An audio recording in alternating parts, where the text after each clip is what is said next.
VM designs and construction நம்ம construction பண்ண போற பாத்ரூமை வந்து ஹைஜீனிக்காகவும் லக்ஸரியாகவும் நம்மளால பண்ண முடியும்.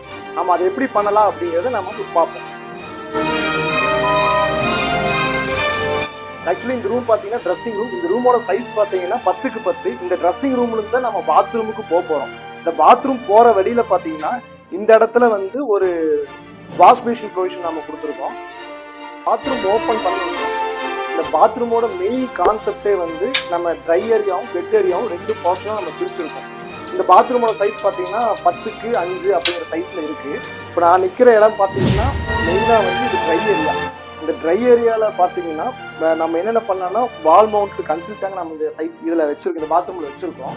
இது மட்டும் இல்லை, வேணாலும் வாஷ் பேஷன் பொசிஷன் இங்கே கொடுத்துக்கலாம். நம்ம ஆல்ரெடி வெளியே கொடுத்துருக்கோம். இந்த வேணாலும் இந்த உள் பக்கம் நம்ம வாஷ் பேஷன் பொசிஷன் கொடுத்துக்கலாம்.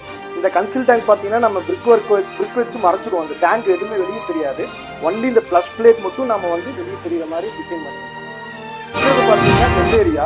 இந்த போர்ஷன் வந்து முழுக்க குளிக்கிறதுக்கு மட்டும்தான் நம்ம யூஸ் பண்ணணும். இங்கே பார்த்தீங்கன்னா டைவெட்டர் கொடுத்துருக்கேன். டைவெட்டருக்கு மேலே ஷவரு, கீழே பவுட் கொடுத்துருக்கோம். மெயினாக பாத்ரூமில் ஃப்ளோர் லெவலில் ரொம்ப கன்சிடர் பண்ணணும். அப்படி பண்ணும்போது வெட் ஏரியாவோட ஃப்ளோர் லெவல் வந்து ட்ரை ஏரியா விட டவுனாக இருக்கணும். ட்ரை ஏரியாவோட ஃப்ளோர் லெவல் வந்து உள்ள ரூமை விட டவுனாக இருக்கணும். இது ரொம்ப வந்து இம்பார்ட்டன்ட்.